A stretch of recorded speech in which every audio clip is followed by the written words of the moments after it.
What if you were connected to everyone in the world?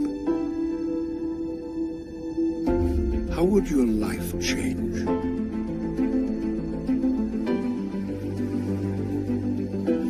What if you could see the patterns,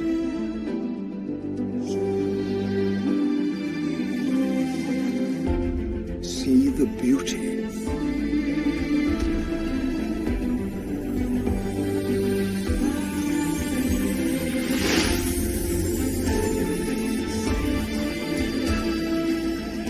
new ideas in science,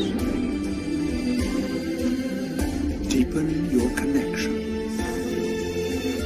to nature, to the stars, and to each other. Learn to see the world differently.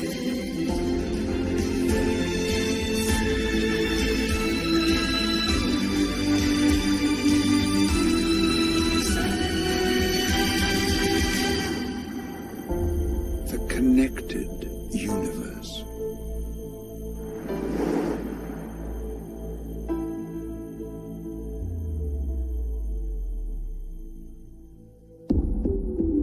Do we truly see the universe when we open our eyes? Do we see the vast potential that's inside of us? First came fire, then came steel. And it wasn't long before we started asking some big questions. Who am I? Why am I here? Some of the greatest minds in our history, Pythagoras, Socrates, Plato, Rumi, Leonardo da Vinci, Michael Faraday, Max Planck, Nikola Tesla, and Albert Einstein all started to explore the big questions of life and our universe. Their collective work points to something very important, that we might be far more interconnected than anyone had ever thought. Their ideas were way ahead of their time, so they left hidden messages for others to find later, because in their day, they could only share their knowledge with a few people.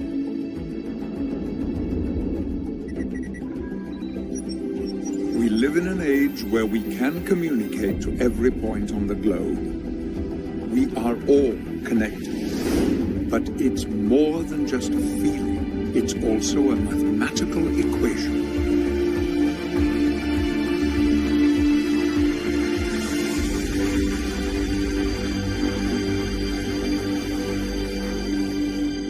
But the idea that we are all connected sounds like a platitude to many of us. We're more disconnected than ever in certain ways. War, violence, greed, tragedies. These are the stories that fill the news channels, and this is a very disconnected view of the world. Us against them, you against me, danger and disaster lurking around every corner. But are we complicit in it? Because this is what so many people seem compelled to watch, drawn to the worst aspects of humanity. And then there's the ever-increasing pace. Why do we race through life so quickly, taking in disconnected message fragments with no voice, heart, or context? When we consume bite-sized pieces of information, it's very hard to imagine the big picture. Why does our world seem so frantic? Why do we spend so much of our time chasing money, career, intimacy, and possessions? With schedules so full, when all we really want is simply to be together.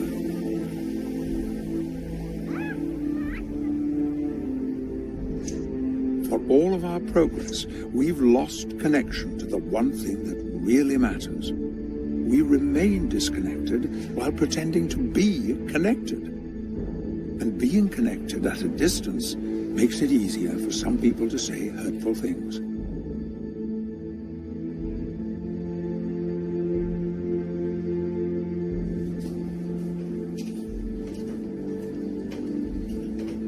We have trouble staying connected to the ones we love, let alone the rest of humanity.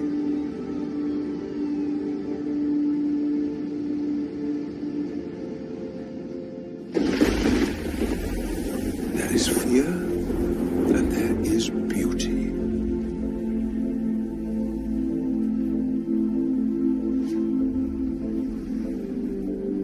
Which world do we want? How we connect with the world changes our experience of the world. There is hidden mathematics that underlies all of creation. Nassim Haramein believes the world is profoundly connected. Our universe is filled with mystery.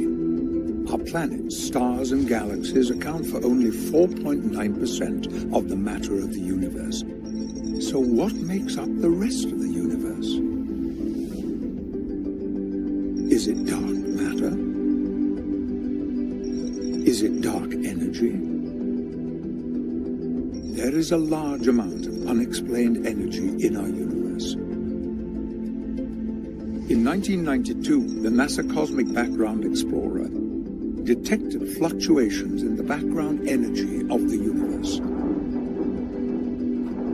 To explore this mystery, we need to remember the words of Nikola Tesla.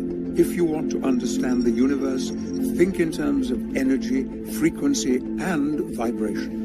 There is a flow of the energy of the universe around you and a flow of the energy of the universe inside of you.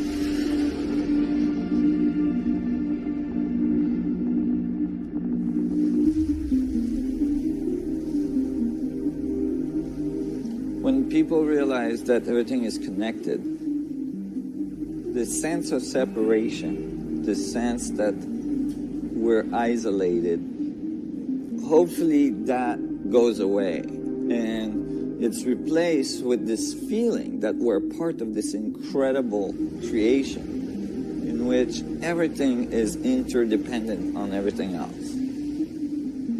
And that everything is connected through this energy that's in the space. And then actually it's the space that creates matter and reality, and them.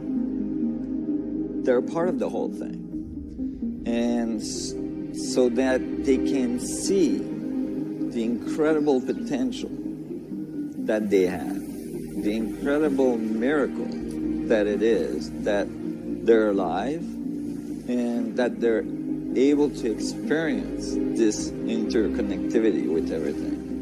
It's a feeling of resonance and a feeling of connection with everything in the natural world.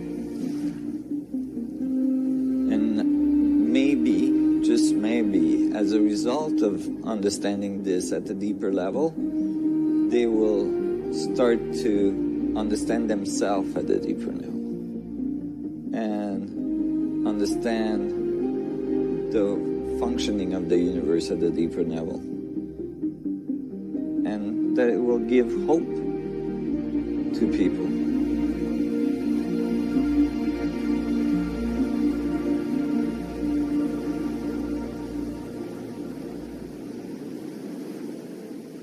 Could there be a scientific basis to the way we are all connected? Albert Einstein changed the world with one equation. Yet he knew that his greatest work, to create a single unified theory of the universe, was never finished.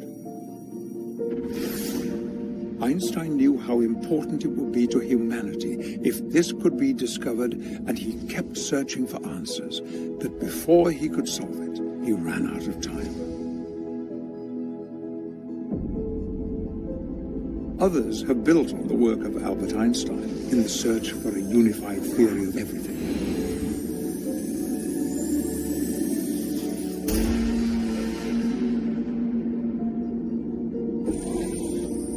Some people have a knowingness of this connection between the macro and the micro.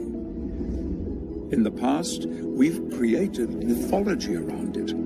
But what if we could understand it through the lens of science? Nassim Haramein has been exploring how everything is contained in everything else. The exploration of the universe through mathematics and physics has been complex. Yet from this complexity emerges simplicity. What if there is a way of proving that everything is connected and one at the same time? To understand this, we must take a journey, and our journey begins with the proton. If you remember back to your high school science class, atoms are everywhere and the protons are at the center of every atom. Therefore, we must accurately understand the proton if we're going to understand the universe. New measurements of the proton suggest we must change our existing way of thinking. Nassim Haramein was the first person to have accurately predicted the new measurement of the charge radius of the proton.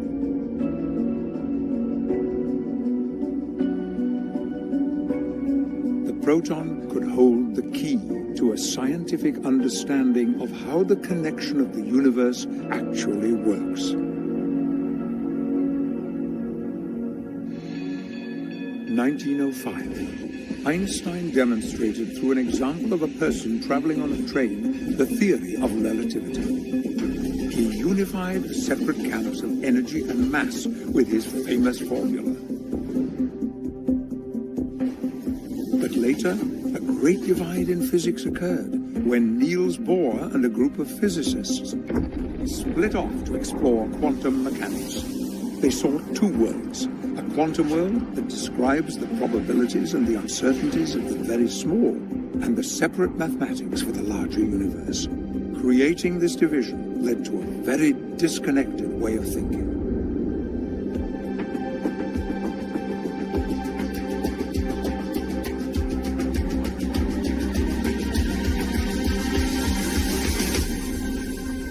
Nassim Haramein, the Director of Research for the Resonance Science Foundation, has been on a lifelong search to discover a unified theory of everything.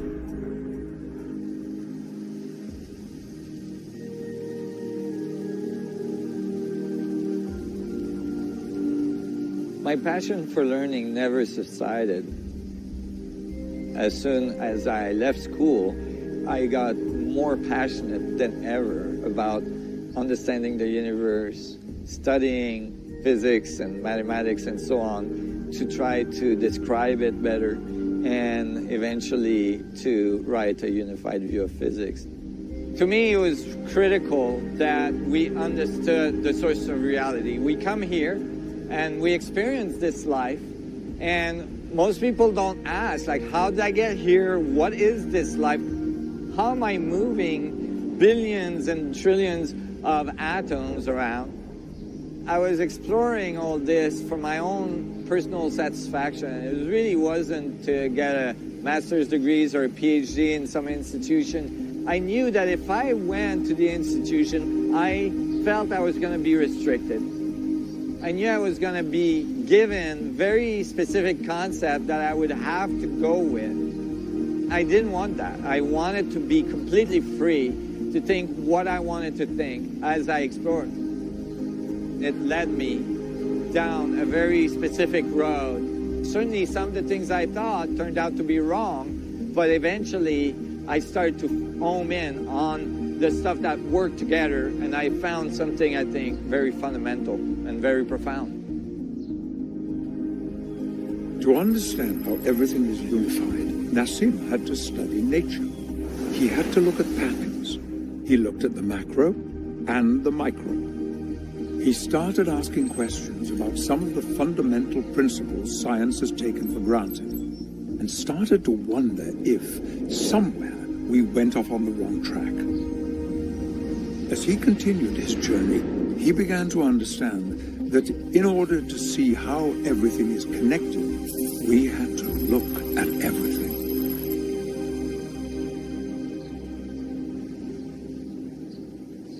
Everything we experience as reality is actually made up of 99.99999% space. The little part that's not space, or the little part we define as something, the material world, is actually just a little oscillation,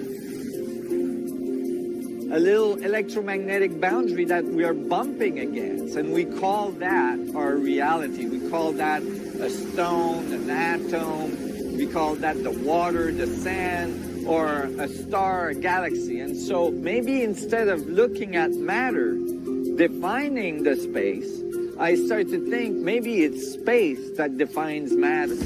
It is fascinating to realize that if you remove the empty space in every atom of every human being on the planet and compress it all together, all of humanity would fit into the size of a sugar cube. Granted, it would have the density of a neutron star and weigh approximately 478 million tons, but this helps us to visualize the importance of understanding that every one of us is made of mostly empty space. But as it turns out, that space is not empty. It was found that space-time at the quantum level is fluctuating with intense energy level, full of dynamic energy components. We are not only talking about the space outside of our planet, we are talking about the space inside each and every atom of your body. Every single human on this planet has this in common. Regardless of race, color, or religion, we are all individual beings, yet this dynamic energy of the universe is constantly flowing through all of the space inside each one of our atoms, connecting us all. This helps us understand the profound quote of the Sufi poet Rumi, who said, "You are not a drop of water in the ocean. You are the entire ocean in a drop." You can literally feel the force of the universe inside you and flowing through you, connecting you to everything, because you are a part of everything through this dynamic energy. The great theoretical physicist John Archibald Wheeler, a colleague of Einstein, said, "No point is more central than this, that empty space is not empty. It is the seat of the most violent physics." The theoretical physicist David Bohm explained, "Space is not empty. The universe is not separate from this cosmic sea of energy." And Albert Einstein said, "Physical objects are not in space, but these objects are spatially extended as fields. In this way, the concept of empty space loses its meaning." This underlying background energy that exists everywhere in space is described in physics as the vacuum. What if there was a way to connect to this vacuum energy rather than depleting our natural resources?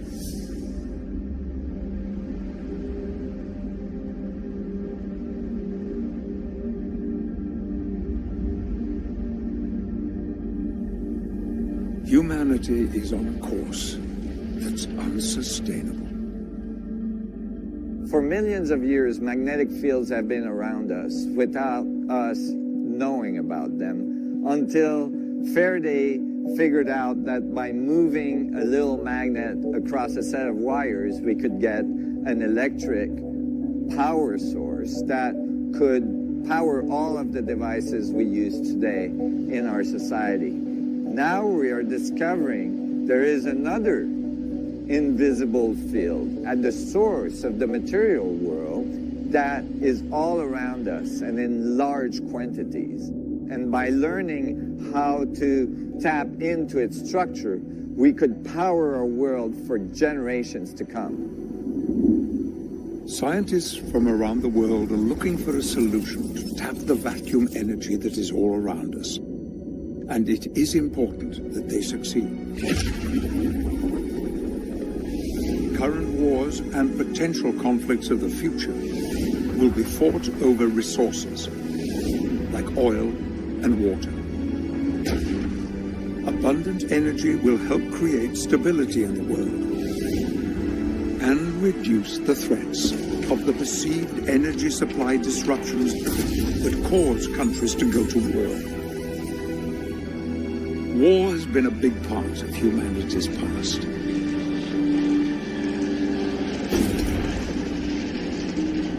But does it need to be a big part of humanity's future? War has brought untold sorrow and suffering to mankind, and it is perhaps the strongest example of what can happen when we become so disconnected. Gandhi said, "An eye for an eye makes the whole world blind."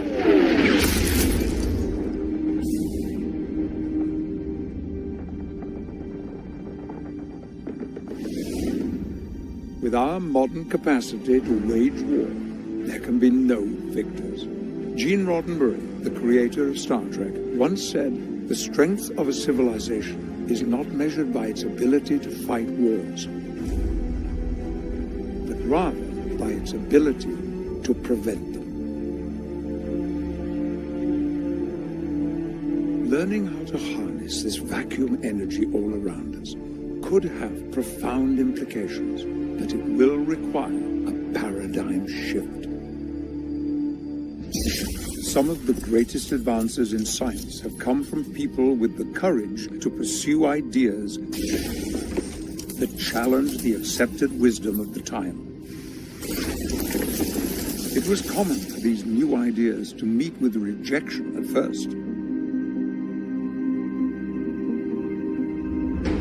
Galileo was imprisoned. People resisted Faraday because he had limited formal education. And do you know what happened when Einstein published his great works in 1905? Nothing happened. People didn't connect to his ideas.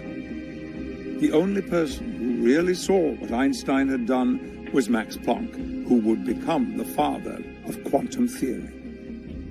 Pursuing an independent path outside the academic world has been extremely difficult. It has been painful in many circumstances. The feeling of continuously being rejected, of not being understood, the constant interaction of fighting preconceived ideas has been a long road. However, it has forced me to be more accurate, to continue digging deeper, and to be extremely careful about my calculations and how I bring them into the world. So it has served a certain purpose.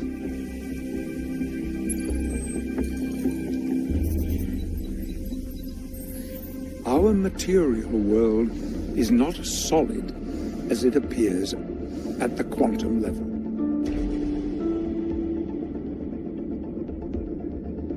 As Tesla put forth nearly a century ago, we need to think of the universe as energy, frequency, and vibration, not as solid physical forms. We're not dealing with little billiard balls. We're dealing with waveforms, oscillations in the vacuum. Just like when we throw rocks into a pond and the rings come out, the rings can intersect, and it doesn't destroy the waveform of one of the rings or the other. The two just intersect.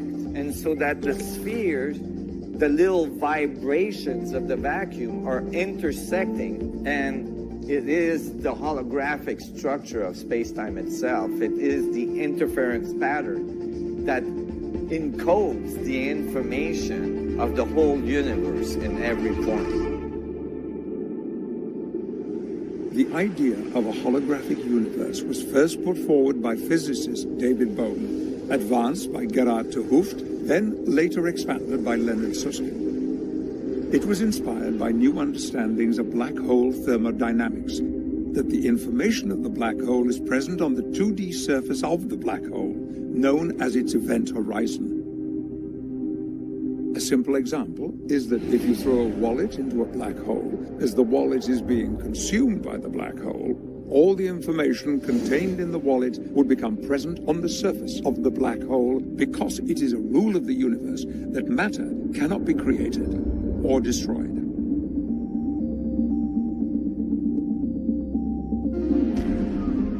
Holograms are created using lasers to capture and encode the information of an object in the form of an interference pattern. The light reflected from the object is combined with that of a reference beam to create an interference pattern which can be retained on a photosensitive surface, creating a complete image that can be viewed in its entirety from all angles. The information of the whole is present at every point. When the hologram is cut in half, the complete image is present on both pieces. When it is cut again and again, every piece still contains the representation of the whole image. It is not the actual object, but a representation of the actual object in every piece.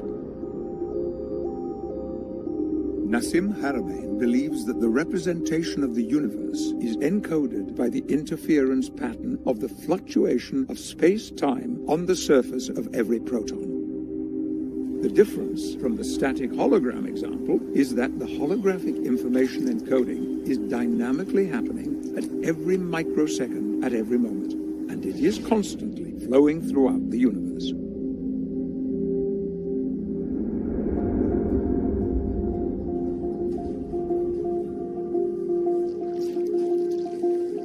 We often hear the sentence or the concept, everything is connected, it's all one. We hear that from even masters in ancient civilization or modern thinkers, philosophers, spiritual people.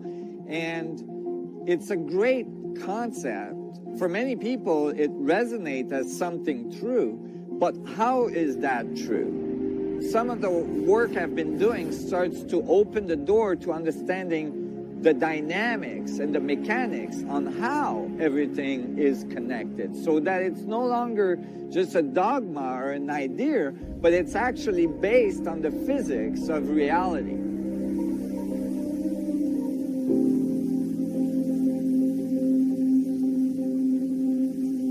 When I look carefully at the natural world, I found high level of coherency, high level of geometry, and as well this interconnectivity, this interdependency of all things with other things. The whole system functions together in a balanced way. And I started to wonder, what is the source of this self-organizing system?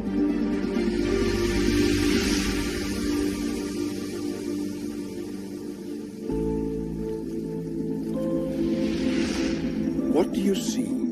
It depends on how you look. You could scan around an object and study it. Then you could look more closely using a microscope to isolate each part. In this instance, you would see millions of fibers and could spend a long time studying them. When you look too closely, you only see part of the picture. It is when you pull back that you see the part each fiber plays and how it is related to the others, and then the bigger pattern emerges. Imagine the new understandings we will gain if we could all learn to think differently and to look at our world through a big picture, connected perspective.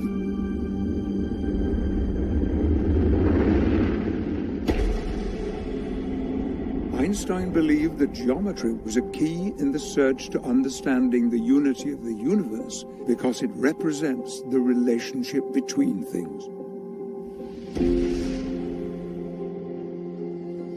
Great thinkers came to discover the underlying geometry of nature, such as the golden ratio and the Fibonacci sequence in many different forms of life.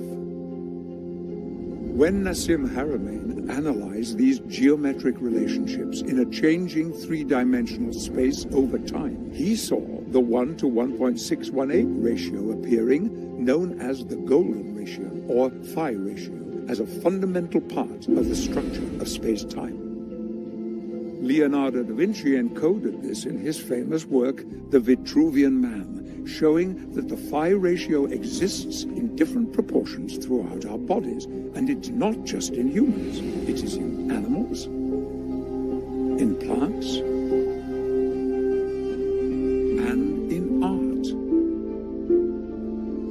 Geometric symmetry, even affects our perception of beauty.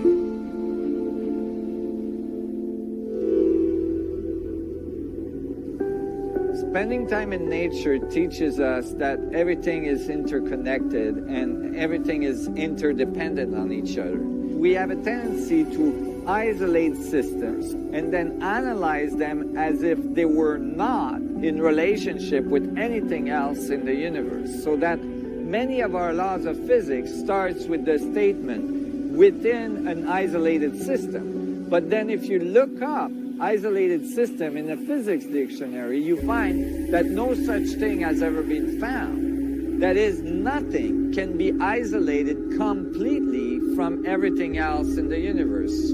Gravitational fields cannot be isolated, electromagnetic fields, and so on. So we need to write science that takes account of the relationship of all things with each other.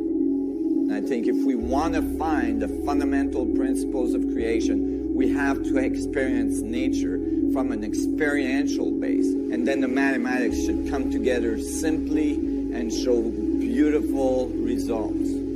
It's too easy for scientists to get into the laboratory and just keep trying to work out the theory and lose contact with the natural world.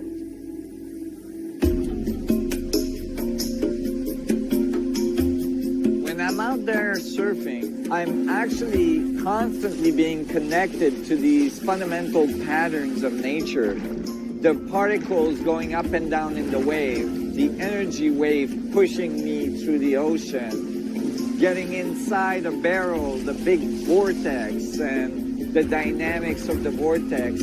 There is something very profound about that. Many of these things inspire me when I go back in the laboratory and start writing formulas. It's like it's in my cellular memory then.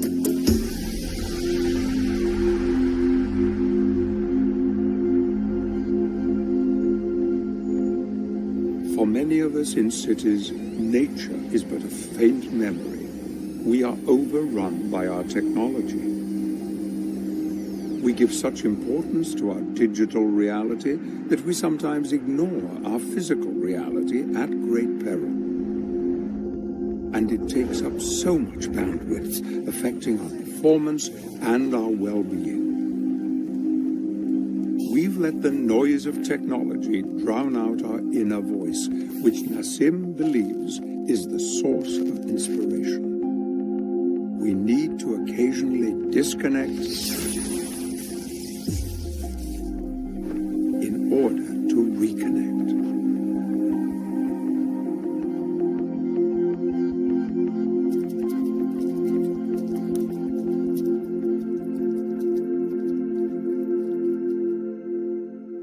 Some of the most beautiful times of my life were times where I was extremely isolated.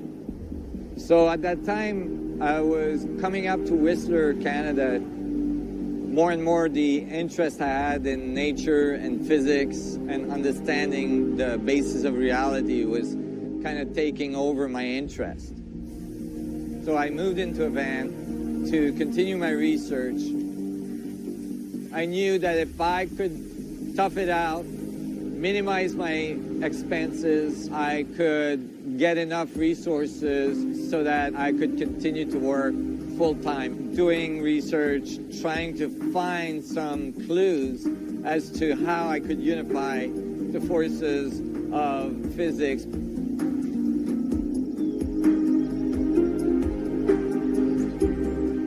And I was in this amazing research zone where information was just flowing through, and I was researching, I was finding more and more information, and the pieces of the puzzles were coming together, and, you know, moments after moments of illumination. Oh my God, you know, oh my God, one after the other, and it was just so beautiful. It was the most transformative experiences of my life, and most of the physics I wrote here. Of course, it took me some 25 years to flush out the math for it, but I knew I was onto something very early on. I I was learning advanced physics, and I was coming to very specific conclusions, and then I was decoding ancient texts and ancient traditions that were completely confirming what I was coming up with in advanced physics and how the world comes to be and how the material structure exists. And many of these civilizations where these ancient symbols were present had numerous, thousands of different, very strange anomalies. Some of the things that are found around the world are not even reproducible with all the technology we have today. I felt that in these symbols, in these secret geometries, that these pointed to very fundamental understanding of the structure of space, of how matter is created, and how gravitational field can be controlled. It was my intent that the theoretical studies I was making would eventually lead to advanced technologies that would allow us to control gravitational field and electromagnetic field in such a way that it could transform our civilization. Many in the Western world misunderstood the teachings of the Mayan culture and thought December 21st, 2012 was going to be the end of the world. However, the Mayan elders have said directly December 21st, 2012 wasn't the end of the world. It was just the end of the old cycle. Now we have the chance for a new beginning, a new era of connection, new understanding, and interestingly, on that day, December 21st, the end of the Mayan calendar, Nassim Haramein sent his paper to the Library of Congress, which for the first time ever connected quantum and cosmological physics. And the result of my equation was the exact gravitational mass of the black hole. That is, if I solve Einstein field equation to figure out the mass of a black hole, I would get the exact same result. So all of a sudden, I knew from the beginning of this exploration that I found something profound. If space is what's connecting everything, if space is what everything emerged from and returned to, then space is the great organizer. Space is the thing that connects all things, that gathers the information of all knowledge of every point in space. If we look at all the little fluctuations of the vacuum, the amount of energy inside a proton, in the vacuum fluctuation, the mass of the vacuum inside a little teeny proton in the center of an atom is equivalent to all the other protons' mass in the universe. That is, all the rest of the matter in the universe is represented holographically by the vacuum fluctuation inside one little proton, so that one little proton is connected to all other protons in the universe.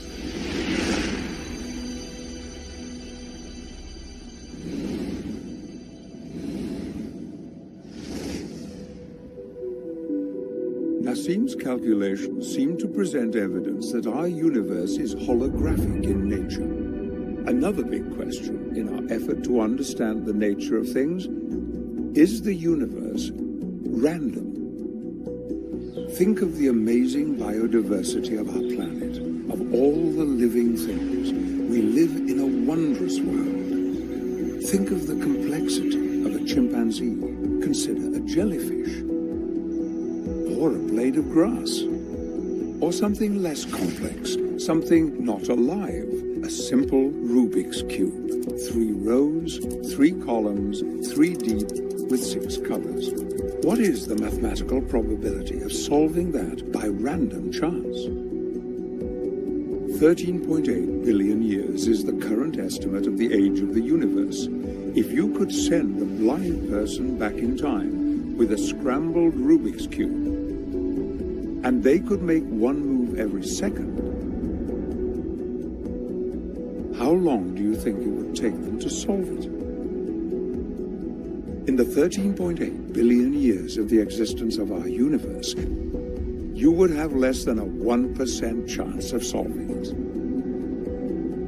So how much longer would it take to ensure that you would solve it? There are 43 quintillion possible states for the Rubik's Cube. To move through every possible state without ever repeating the same one, it would take 1.4 trillion years. And you would have possibly solved it at some point. But it could have taken billions and billions of years longer than the existence of our universe to solve a simple Rubik's Cube by random chance. Now imagine the incredible complexity of a human being with 100 trillion cells that are communicating every millisecond to ensure all systems are go. Imagine all the moving parts, all the possibilities.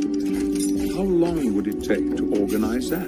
Because we are so vastly more complex than a Rubik's Cube. Yet humanity exists. So how can this be possible? What if we could tell the blind person something? If we give just one little piece of information, yes, you're going towards the solution, or no, you're going away from the solution, then within a few minutes, the Rubik's Cube would be ordered. So from billions and billions of years to a few minutes with one simple feedback of information, that gives us a clue about the probabilities of how the biodiversity and the structure of cellular systems and all of our complexity that occur could have come to be with one simple feedback in the structure of space itself. Our universe cannot be purely random. There must be a feedback mechanism in the flow of the universe. Further evidence that this must be happening can be seen in fractal mathematics. For thousands of years, traditional mathematics mostly described man-made objects and motion. It could describe a pyramid or a column, but for living objects like a flower or a tree, you need fractal mathematics. Fractal mathematics are the underlying patterns that build the natural world. The great mathematician Benoit Mandelbrot created computer programs that used fractal mathematics to render complex forms. When Hollywood wants to create a whole new world in a science fiction film, a new planet, new plants, and new life forms, they use animation based on fractal mathematics to create a complexity of the natural world. To describe nature using math, you also need a feedback loop called iterations. If you start with a simple form, then iterate the formula, which means the formula feeds back on itself. You can see the complexity grow with each iteration. It is fascinating and beautiful to watch.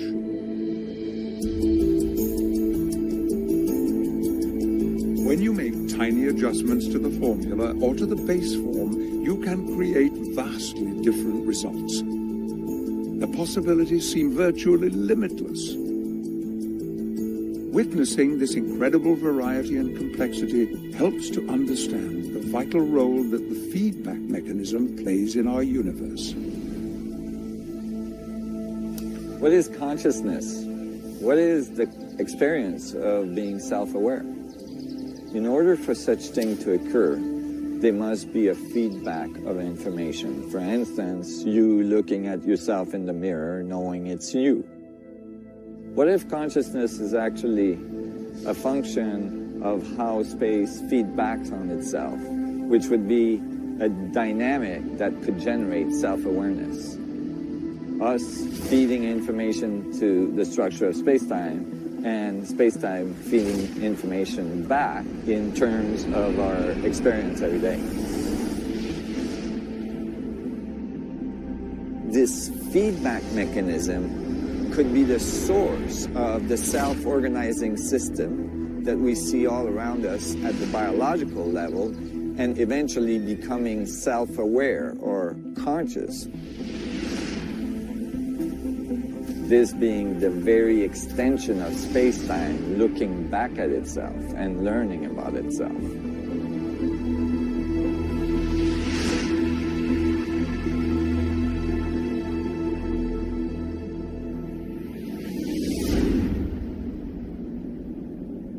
Starting out in the world, when we first gain consciousness, we learn to take in information from all around us, from parents, from books, and now from technology. We are living in a time of information overload, and we are being bombarded by messages from everywhere. We have almost infinite choices of what messages we consume. It matters a great deal what you focus on. We know the universe has a feedback loop, and our brains have a feedback loop as well. Our thoughts are not only imprinted on the universe, they also deeply affect how we experience the world. The gift of being conscious is the ability to feel the wonderful moments of life. And it also means that we feel the painful moments. As you get older, you realize that good times don't last forever, and neither do the bad times. Because our brains have a remarkable ability to adapt. We can learn to shift our focus, to change our experience by changing what we put into our feedback loop. Gratitude and positive thoughts can build on each other, creating an upward spiral by connecting to your friends and to nature.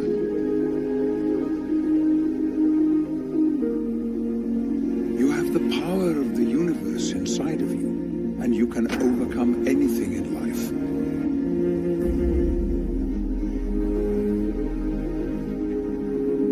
Remember the age-old words, this too shall pass.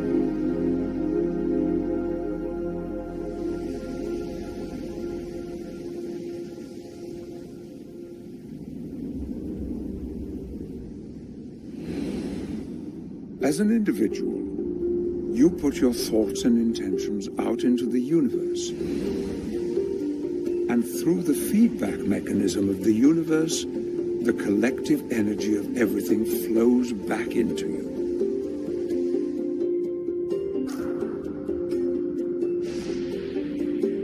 You are in a constant cosmic dance with the universe.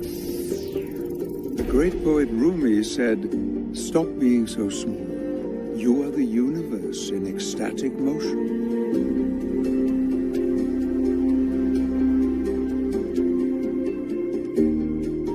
As individuals, we are powerful, but we have even greater power when we dance together, when we collectively focus our energy, when we share and focus the flow.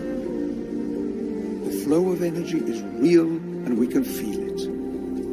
Some people have learned to connect in their inner journey through yoga and through meditation.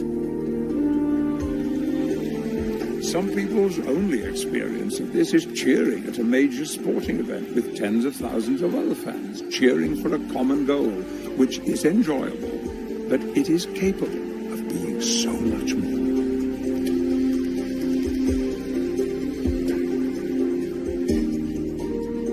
Humanity is able to accomplish amazing things if we come together on a global scale to create positive change and elevate our collective evolution. You matter in the universe. You are part of the cosmic flow. I think that every person is an incredible miracle, and every person is critical to our evolution. Your body is an incredible example of interconnection and synergy. All the systems working together without even a conscious thought, in concert with your brain. Your brain may be one of the most amazing things we know about in the universe. It's doing billions of operations per second and doing everything it can to keep you alive. If you take a moment to connect to your body and appreciate all the invisible processes it does for you, It heals your cuts, helps fight disease, gives you energy.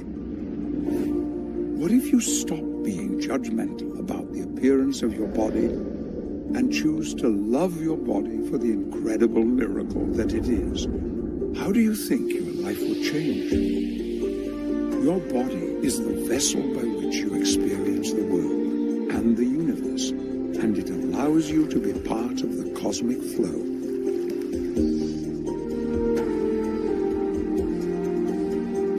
If people understood the miracle that they are, they would never be down on themselves. They would never feel like they are, less of. They would realize that they're part of an incredible will work of nature that they have access to, and that they have power in this universe. They can do things, they can transform things, they can transform themselves, and as a result transform the universe.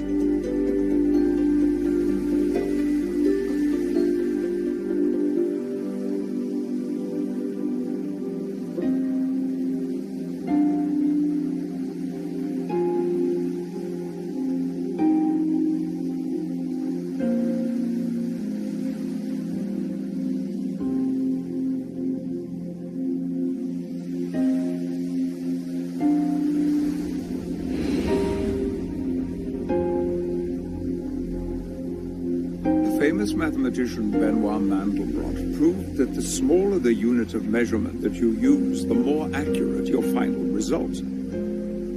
This is important to the work of Nassim Haramein because he uses the Planck units, the smallest unit of measurement available in the universe, in his calculations, which leads to an unprecedented level of accuracy.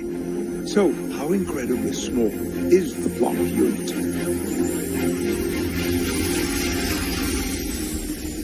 In order to give you a conceptual notion of the relationship in size between the Planck and the proton size, if the Planck was a little grain of sand, then the proton would be the size of the distance between the Earth and Alpha Centaurus, an enormous bubble that spans large amount of space, some 4 light years across. And then fill it with grains of sand.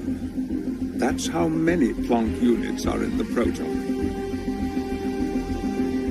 Imagine every grain of sand on the Earth would just be the tiniest speck of the number of Planck units on a proton. Not only does this show how small the Planck unit is, but it also shows how many Planck units fit in a proton. Haramein calculated that all the little Planck pixels add up to all the information of all the other protons in the universe, and that the fluctuation of the Planck oscillators creates the information network that the universe uses to get constant feedback.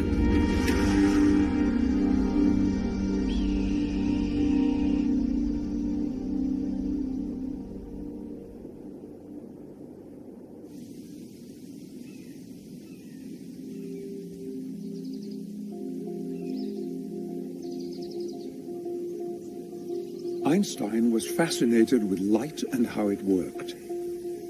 His famous thought experiments would lead to several counterintuitive ideas that would forever change our world.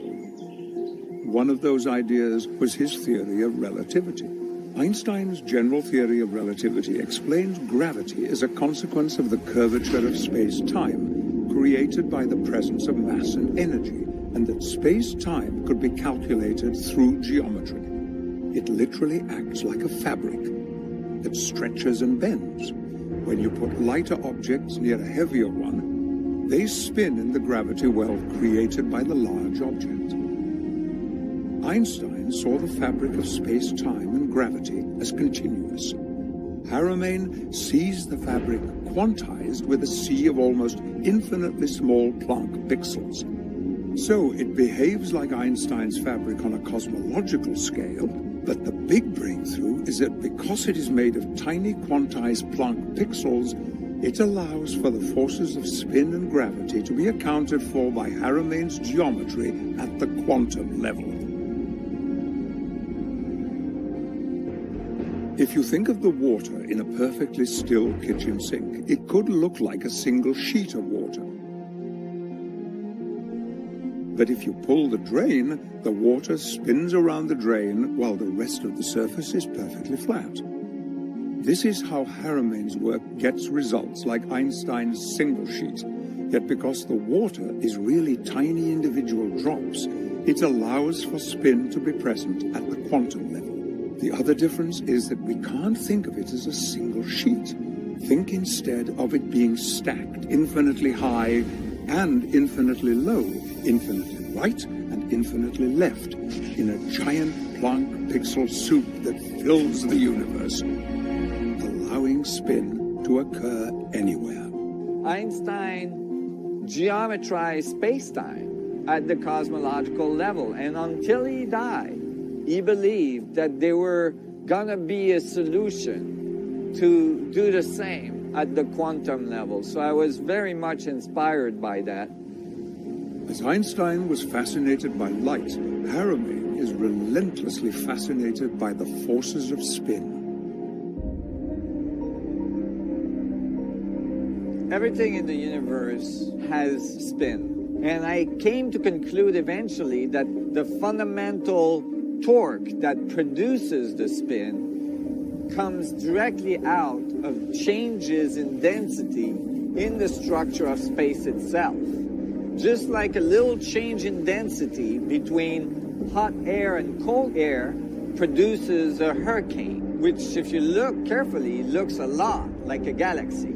The same forces are generated in the structure of space itself because of a gradient or a change in the density of the energy of space. The structure of spin is critical to our understanding of the dynamics of the universe. Think about all the ways we are spinning. The Earth spins at about 1,000 miles per hour at the equator. The Earth spins around the Sun at about 67,000 miles per hour. The Sun, with our solar system, is spinning around the galaxy at 515,000 miles per hour. The galaxy is moving through the universe at approximately 1.3 million miles per hour. Our DNA expresses spin. Atoms spin, protons spin, everything in the universe spins. Spin may be the one thing that connects us all.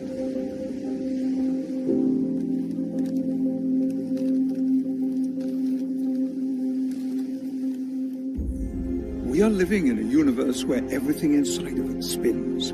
Seeing the interconnection of all spinning things made Haramein look at gravity in a different way. Gravity is one of the most mysterious forces in the cosmos, which is why so few quantum models include gravity. This is part of the reason for the disconnect between the quantum world and the cosmological world. Haramein asked the question, where is the best place in the universe to observe the most intense interaction of the forces of spin and the force of gravity? The answer? The edge of a black hole. Haramein has studied the possible connection between the forces of spin and the forces of gravity being intertwined at a quantum level. The spin dynamics of the structure of space-time itself is what produces what we call the black hole. And this new equation proves that. It proves that it's the Planck fluctuations that produces the effect. The black hole is actually the result of the little Planck's vacuum oscillations dynamically, collectively organizing. From this new perspective, we start to see galaxies in a new way. Haramein's theory predicts that there may be a supermassive black hole at the center of every galaxy. It'll be almost like spinning a coffee in the morning, where the coffee is completely black, a very dark black coffee, and you can't actually see the spin very well. But as soon as you put the cream in the coffee, all of a sudden the spin appears. Like the stars and the dust and the electromagnetic radiation in a galaxy makes the spin that's already present in the vacuum apparent to us. And we go, oh, look, there's a galaxy with a black hole in the middle, where the black hole and the structure, the spinning galaxy, are actually present prior to us being able to see it. Universal black holes, these huge giants in the middle of galaxies and quasars and so on, are actually the same dynamics inside a teeny object we call an atom. And that when we're looking at a proton or the nucleus of an atom, we're looking at the same structure, the same dynamics of black hole, but in a very teeny object. Leonard Susskind, the director of the Stanford Institute for Theoretical Physics, who is best known for having won the Black Hole War with Stephen Hawking on the information paradox, stated in a mini-lecture series that there is no sharp separation between particles and black holes. Many physicists, including Leonard Susskind, are independently exploring new understandings of black holes. Haramein's proposed connection between the black hole forces and protons could prove highly significant. We're made out of these objects. We're made out of protons and atoms and molecules and all this. And so it would stand to reason that the same kind of dynamics should be found even at the biological level. And that is what creation is. It actually emerges from the vacuum through the black hole structure into our reality. New studies have shown that the spin rate near the surface of black holes seems to be very high. They spin close to the speed of light. His theories from 20 years ago predicted that result. These are all components that tells us that the black holes are not the result of the material world, but maybe that the material world is the result of the dynamics of black holes.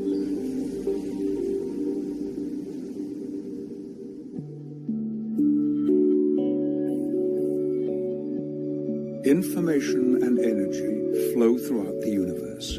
For many people, the science of the interconnection of the protons is exciting because it resonates with the feeling of the connection of life. We feel the connection of life very deeply with our loved ones, our families, our pets, with the animals, with the amazing flow of nature and our connection to the natural world.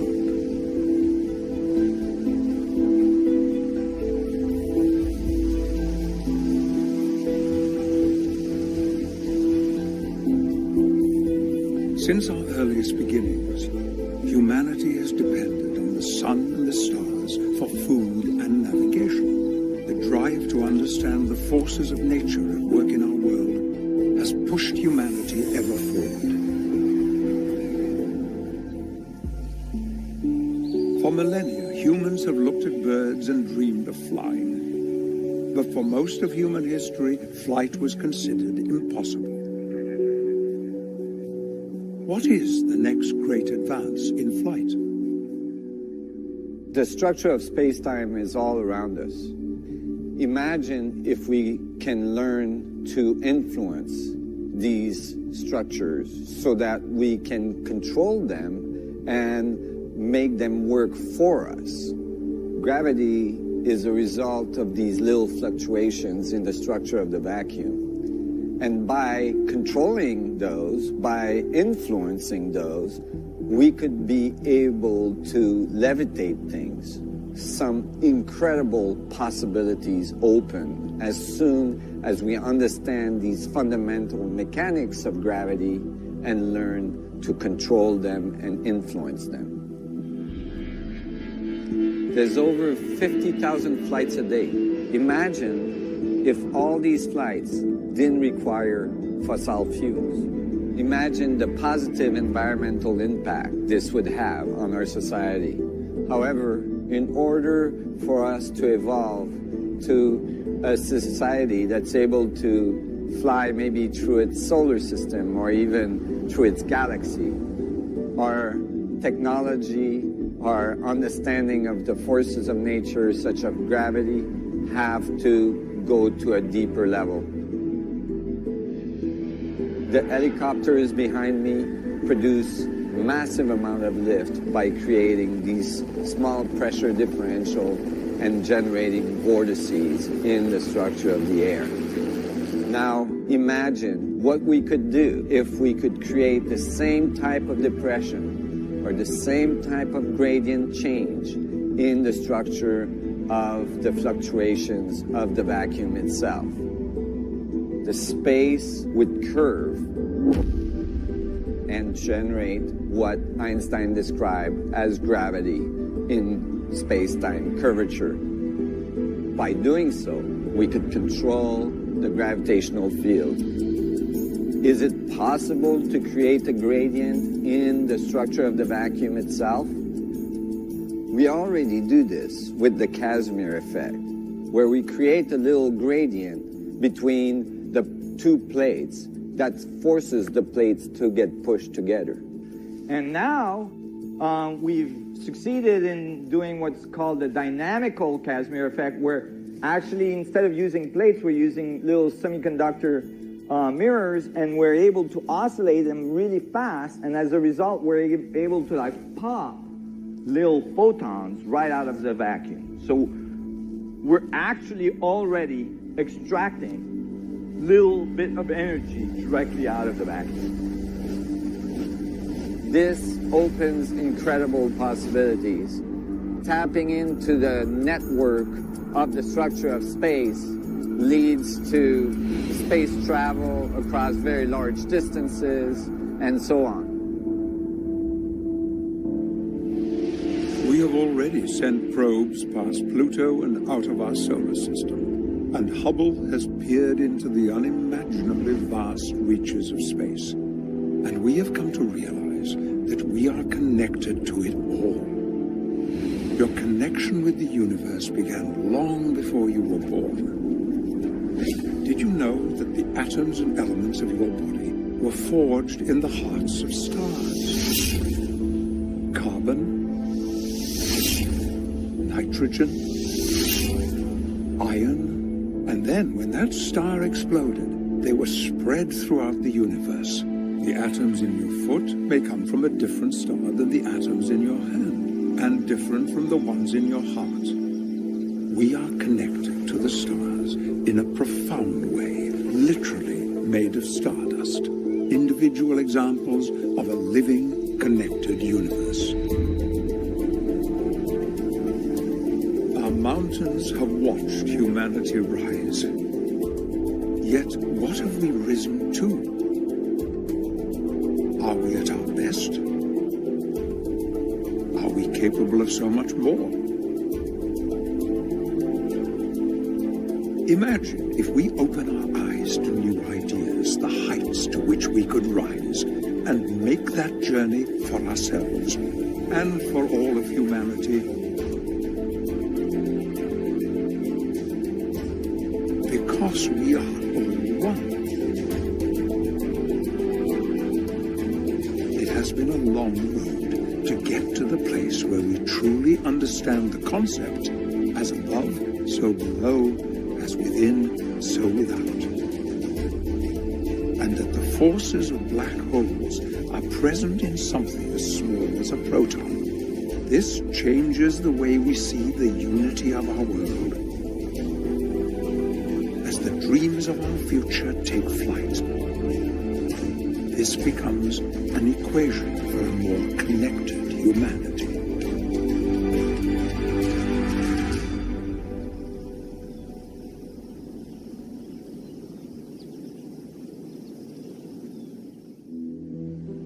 Einstein believed that a unified equation should be beautiful in its simplicity, containing no free parameters.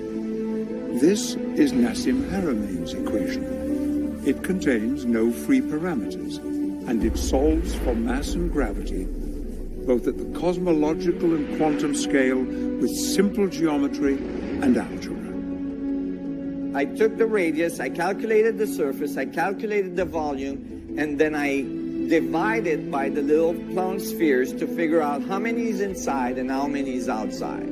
So that the outside was denoted as eta in our paper and the inside as capital R. And then I just did R over eta. I just looked at the relationship of the inside information to the surface horizon information. And I got a ratio. And eventually, I multiplied that ratio by a mass, the Planck mass.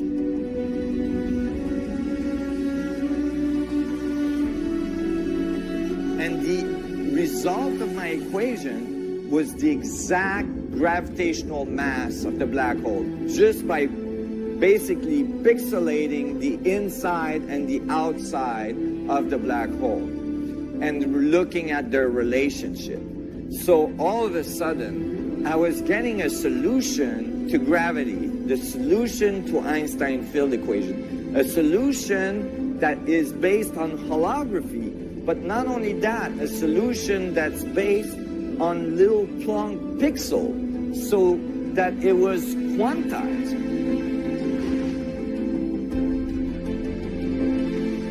Einstein said we can't solve problems by using the same kind of thinking we used when we created them. Creating this bridge to unify the great divide in physics is an important step forward in advancing a more connected view of physics.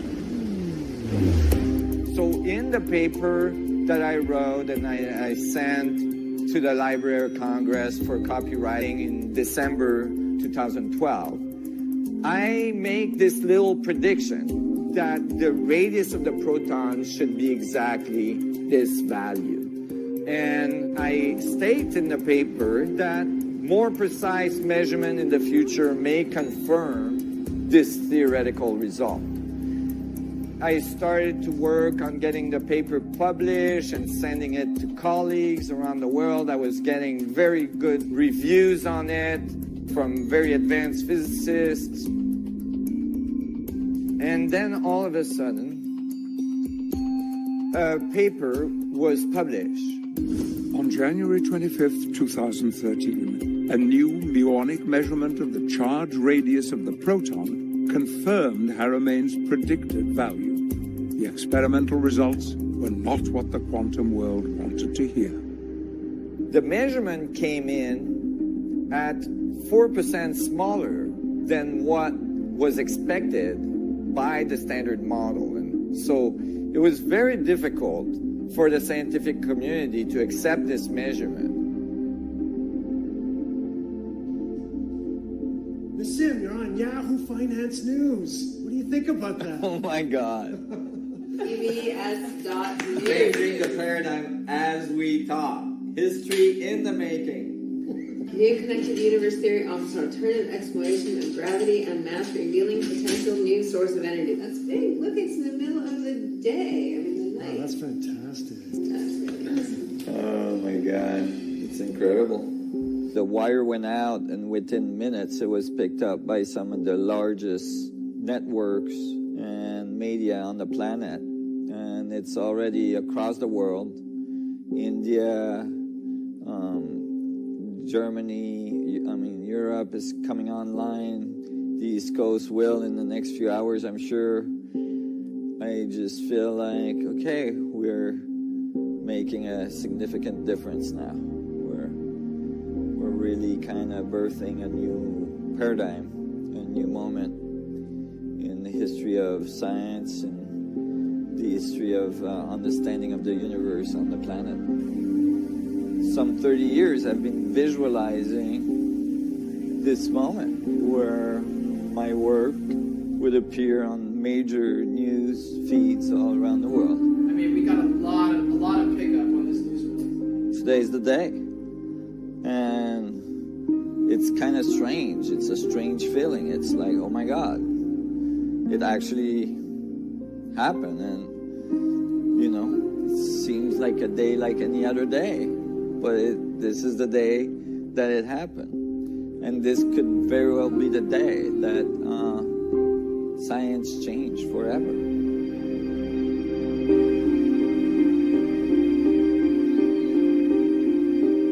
But so far, it hasn't been the day that science changed forever. Looking back through history and physics, this is a pattern that has been repeated time after time after time. Someone comes up with an idea that later will become standard, but at the time, nothing happens. And sometimes there is massive criticism about the idea because it's a different way of thinking. We are only now discovering some of the unpublished works of Sir Isaac Newton. He didn't share all of his work because it went against the religious dogmas of his time. It's a little bit like steering a large ship. The wheel gets turned, but there's no immediate change of direction. In the world of physics, it can take years. After he first published his paper, Haramein was invited to share his knowledge with one of the largest laboratories in the world. However, when the administration found out about it, that invitation was cancelled because they were focused on looking for a solution in a different way. After 30 years of work, believing that this would be his moment, history is again being repeated, that potentially a big leap forward in our understanding is not being recognized. What I'm most afraid of is that the world will misinterpret what I say, misinterpret who I am, and continue on their self-destructive path they are on today. And that this incredible opportunity in our civilization we've had to grow and to evolve to a galactic community will be missed. I hope to be able to inspire people to think differently, to not be afraid to be who they are, and not to take everything they thought in the school or in the media or anywhere else just as a given, but actually to question what is being said and the validity of it, and to do it in a way that is constructive and that leads to higher understanding and higher levels of creativity. And I hope that my path and all this exploration I've done can inspire people. Science doesn't always change overnight. The Greeks theorized about the existence of atoms 2,000 years before we could actually detect one.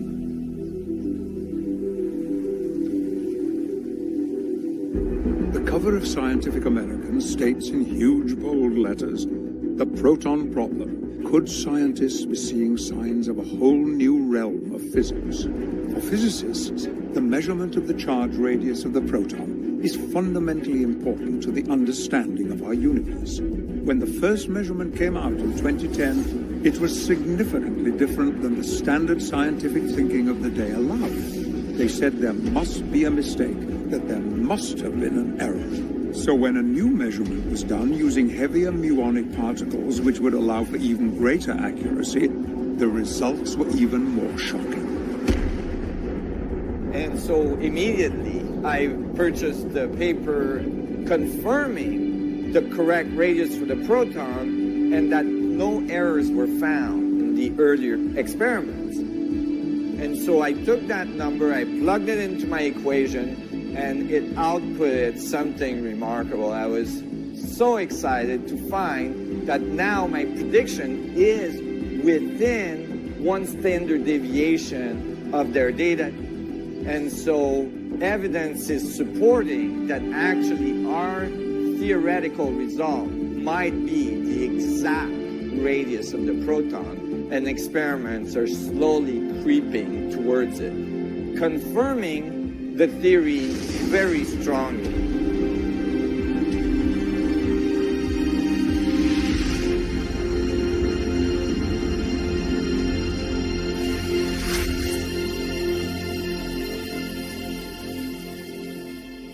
Standard thinking says that there are 4 fundamental forces in the universe: gravity, electromagnetism, the strong force, and the weak force. But the strong force and the weak force were theorized before we understood about black holes. From my study of black holes and scaling laws of black hole structures in the universe, I found that the proton, or the nucleus of an atom, could act as a mini black hole. If you describe the little proton as a black hole, all of a sudden you calculate the gravitational force of 2 of these little black holes attracting each other, you get the exact force that we call the strong force that holds the nuclei together. Exactly. Not like approximately, but exactly. The strong force, that force that we actually invented out of nowhere because we didn't know how the protons held together, because they're positively charged, right? They're supposed to repel. So when we discovered that, we invented a force to force them to be together. And we said gravity is too weak to do the job. So we invented a new force. And since then, we can't get gravity and the strong force to like be nice to each other. And that's because we invented one of them. Since then, we've ran like supercomputers night and day, billions of dollars of investment in supercomputing power to try to find an analytical solution to the strong force, to LQCD. 0 solution has been found to this day. So maybe it's wrong, brother. Try that. Because these little protons are spinning very rapidly, when we move them away from each other, this very strong attractive force drops off very rapidly, which is what we call the Yukawa potential. Out of the geometry emerge an exact solution to the force necessary to keep the protons together. And out of that came out the spin of the protons. And from the spin, I'd extrapolated the range of the gravitational force of protons to one another. If they were mini black holes, that force would be completely eliminated. We wouldn't need the strong force because we would realize that it's actually the gravitational force acting at the quantum level. So I am able now to account for the strong force with the gravitational force and eliminate some of the largest complexities in quantum theory and reduce the number of fundamental forces in the universe.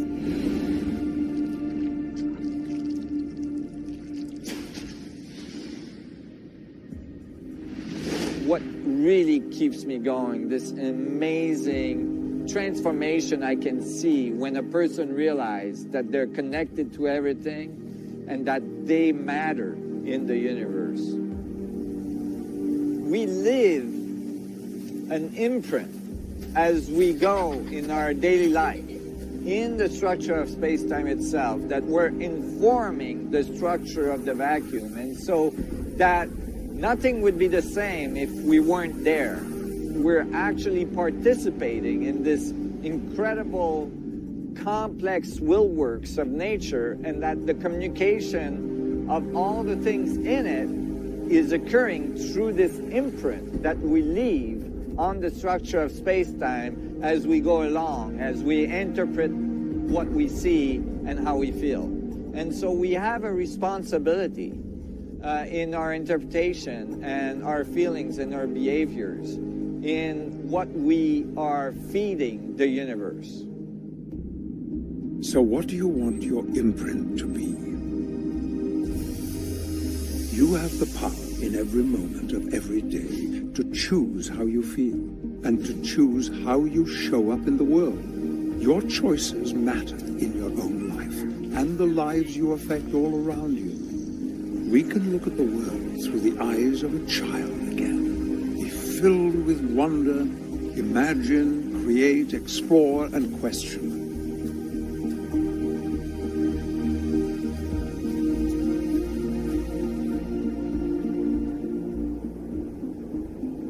Our heart is how we feel all the things we can't see. And when we integrate the power of imagination with the love and strength of our heart, our world will change,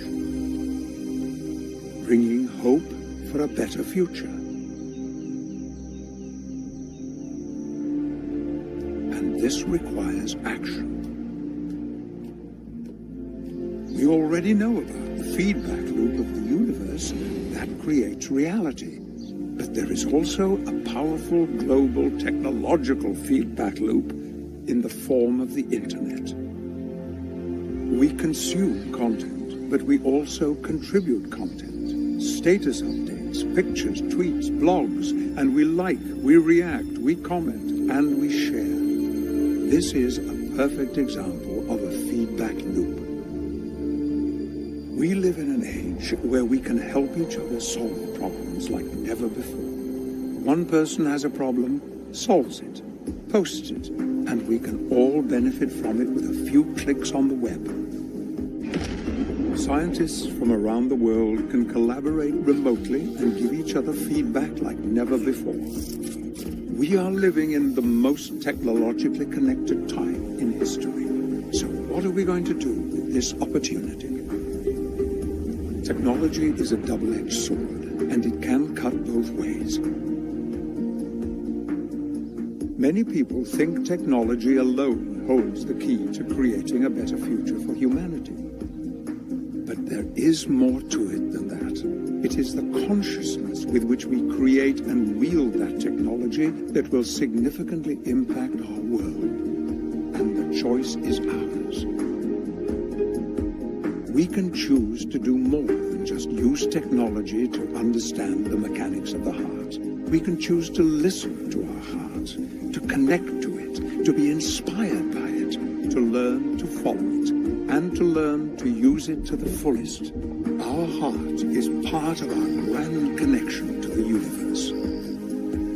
Together, we have the power to raise consciousness globally. We can make kindness go viral. We can actively contribute to creating a world where we focus on the good. We can renew hope, create solutions, and we can share old wisdom and new ideas. It would be hard to explain to someone 40 years ago the incredible impact of the simple connectivity of the internet and how it changed nearly every aspect of our lives. It is hard for a young person today to imagine how the world used to be, because everything is changing so fast.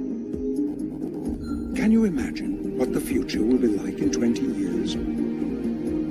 Where will science take us? What will our technology look like?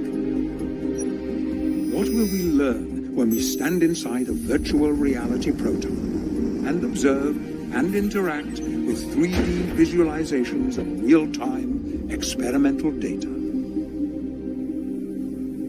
It's really exciting to see the interest that this new theoretical understanding is bringing. We're collaborating with industry and have now state-of-the-art laboratories to produce technological advancements that are critical for the evolution of our planetary system and our society, including energy production, gravitational control, and all these things. So a lot of incredible things are happening, and we're making great strides in achieving a whole new level of understanding of our universe, ourself in it, and a whole new level of technology to go along with it. It is estimated that human knowledge took 1,500 years to double for the first time. Then by 1900, it doubled every 100 years. By the 1940s, it doubled every 25 years. And in 2013, it is estimated that it doubled every 13 months. And that time span continues to get shorter. But knowledge alone isn't wisdom. Leonardo da Vinci said, "Learn how to see, realized that everything connects to everything else. From this place of connected understanding, he became very prolific across multiple disciplines, making innovations in science, in anatomy, in biology, in engineering, and in art. Da Vinci and the other great masters have shown us that we no longer need to go through life with blinders and look at things as separate. We can all learn to expand our vision and see the beauty of the connections that are all around us. And we can build bridges connecting our different disciplines and integrate our knowledge from a higher perspective. Those very important moments where you read something or you look at a theory that's being propagated by the establishment. You have a choice to accept it as a truth and completely ignore what may be going on inside of you that may be saying something different. Or you might reflect on what you've learned, take what you think may be correct, and maybe see how you could add your view to it to transform it. For the last 30 years, Nassim Haramein has been willing to ask questions and explore new ideas, and this journey has yielded ever further advances. Now, his work with Dr. Amir Baker has led to being able to extend his holographic mass solution to accurately predict the mass of the electron, the hydrogen Bohr atom, and all the elements of the periodic table that make up our physical reality with an unprecedented level of accuracy, 1 order of magnitude more precise than the standard approach is able to predict. All of these innovations are yet another step closer in helping us to usher in a new era of unified physics. We live in a time of great possibilities. We're all in this world together, and we are stronger together than we are apart. We have the opportunity to unify, to imagine the change we want to see in the world, to advance our collective evolution and advance our approach to science. We can imagine the world from a connected perspective to see ways to create new ideas in science, health, business, and in living more connected lives. Many people around the world are experiencing a feeling and a knowingness that something incredible is happening, that there is a great shift in consciousness taking place, and that people are awakening to the idea that the disconnected worldview can transition to a more connected way of being. This supports some of the most advanced philosophical and spiritual concepts that we find throughout the ages, from masters that have come and told us that everything is connected and we are all one. They told us that there is this background energy, which is the force that creates stars, planets, and life. Science is showing us that there are infinite possibilities to explore in the vastness of the universe. And you have almost infinite possibilities to explore within yourself. We can create a new future for ourselves, and we can co-create together a positive future for humanity when we explore our connected universe.